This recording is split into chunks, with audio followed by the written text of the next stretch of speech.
Hello, good morning, and welcome to day 4 of Eurovisionaries.com's coverage of the 2013 Eurovision Song Contest. Today, day 4, we're going to see 9 countries rehearse. 4 this morning before lunch and 5 this afternoon after lunch. Starting with Greece, finishing up with Romania. And this is the second half, almost, of the second semi-final that takes place next Thursday. You can find out more information on Eurovisionary.com. We have a Google+, we have Facebook, we have Twitter, and we have Instagram. So the information is all there for you. We hope you enjoy what you see today.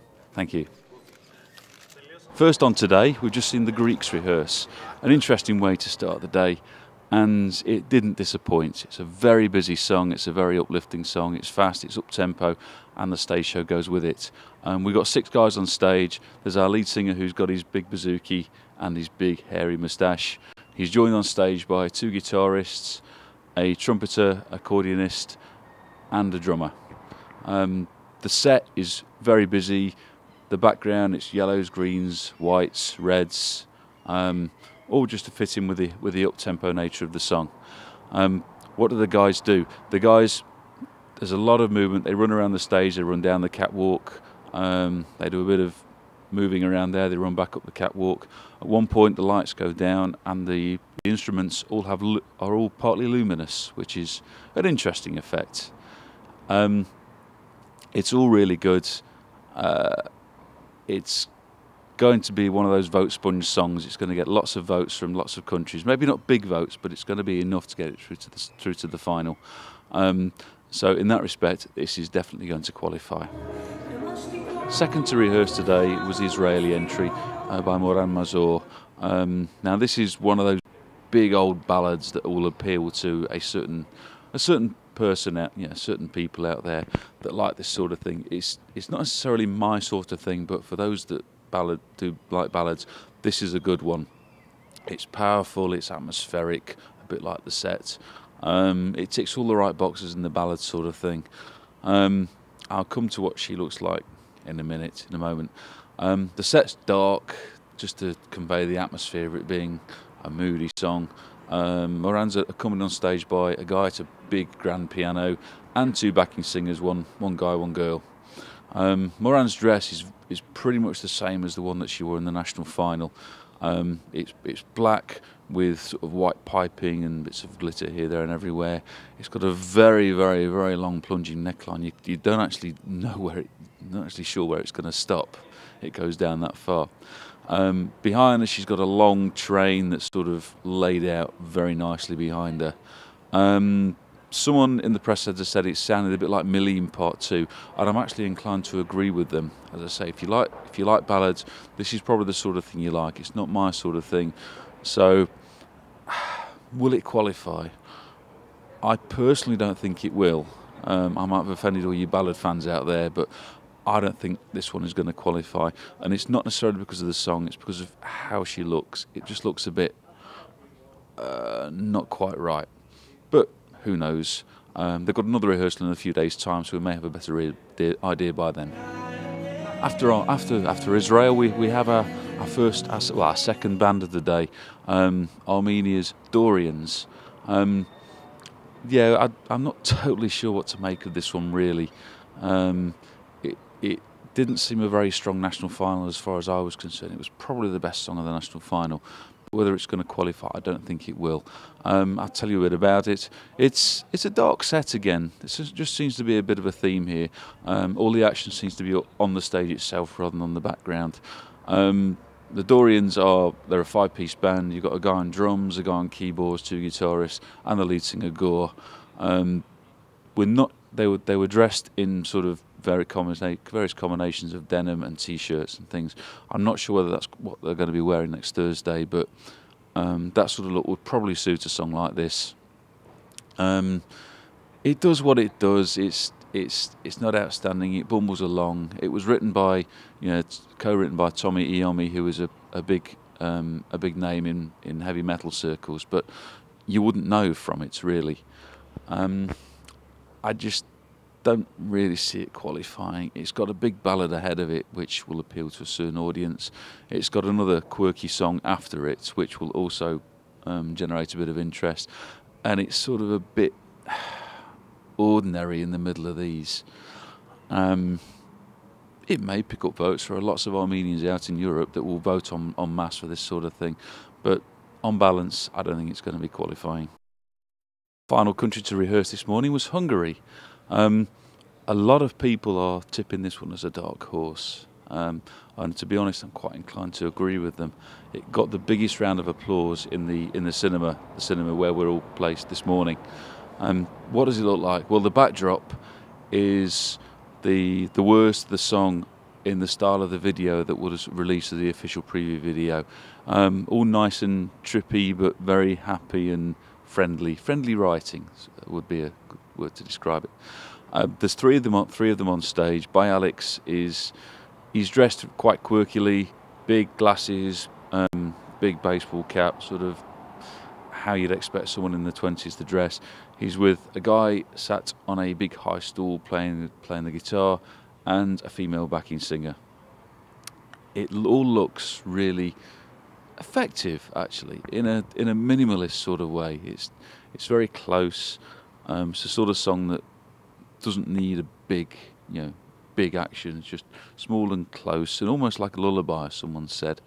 With the green backdrop, general green effect to the stage, it's sort of very pleasing, and it's bright, and it's cheery, and it bounces along, and it does really well.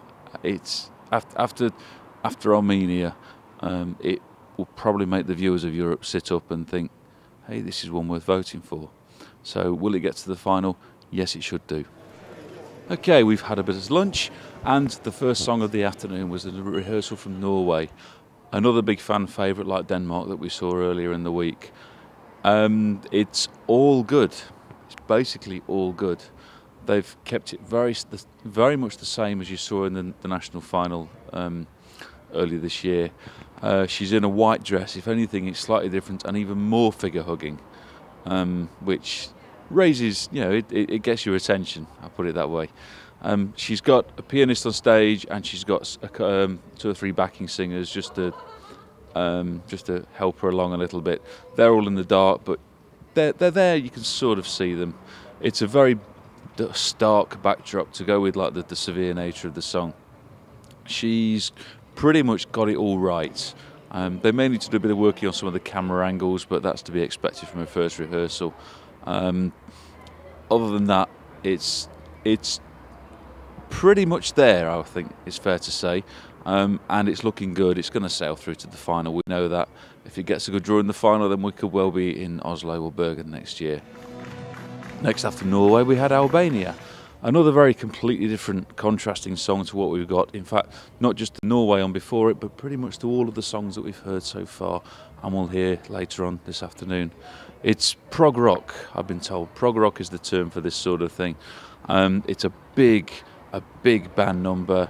You've got the 2 guys singing. One of them's got the guitar. There's a full big drum kit on stage. Behind the drum with the full big drum kit, there are 3 or 4 timpani, kettle drums as well.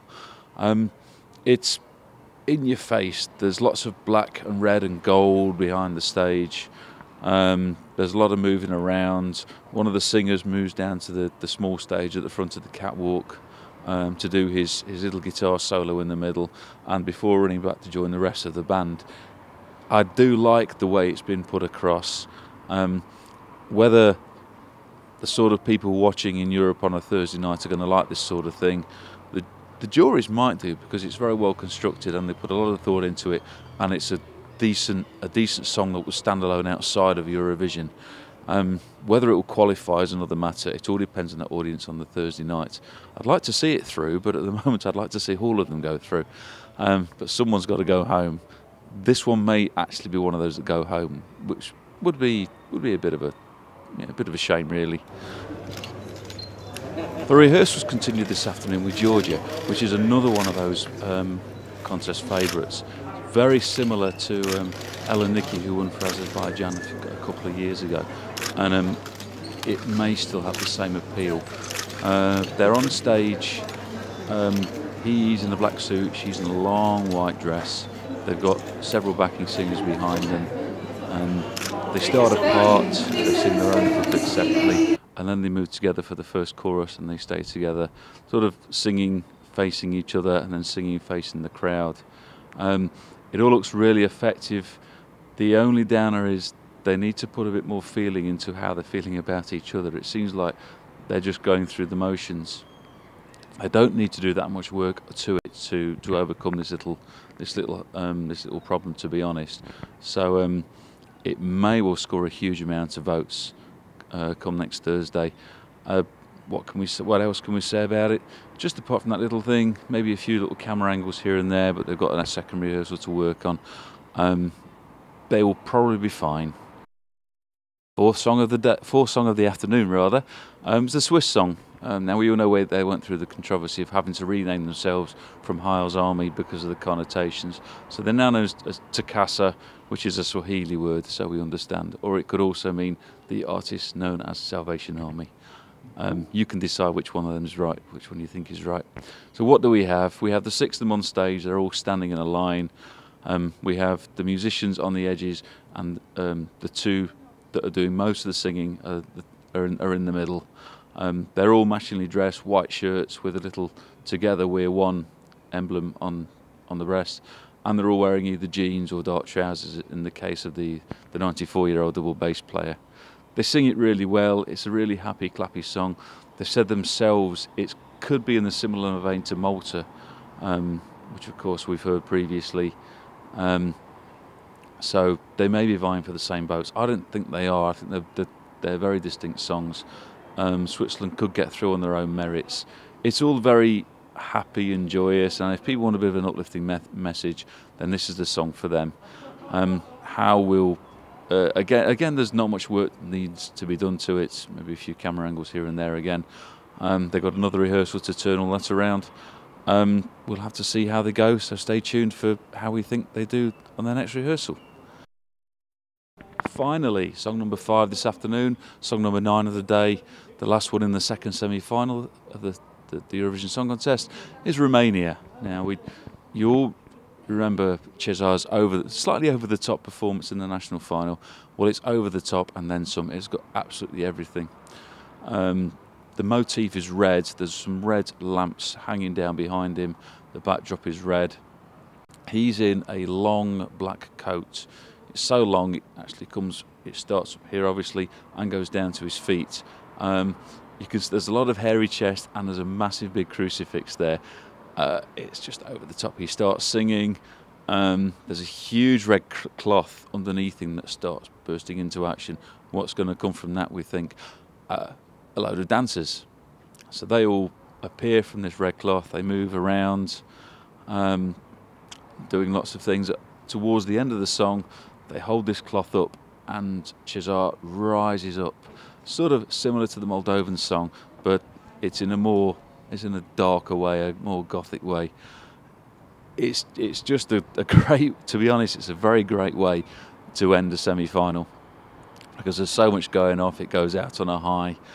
Whether it will qualify, I've absolutely no idea. Europe might not get it and it scores nothing at all, or Europe might really think this is the best thing they've ever seen and it could score big. We'll be interested to see the second rehearsal that takes place in a couple of days' time, just to see whether they've changed it or anything like that.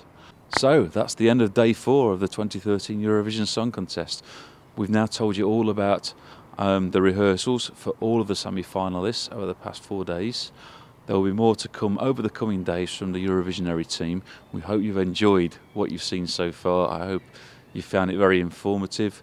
Of course, you can find more information on our website, Eurovisionary.com.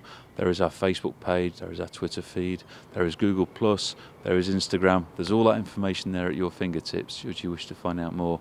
We're going to be keeping you updated over the coming days as to how the second lot of rehearsals go on, and of course we've got the big 5+1 coming up soon. So we're going to keep you fully updated. You know where to come. I hope you've enjoyed this, and on behalf of the Eurovision routine, this is John Stanton saying goodbye. Thank you very much.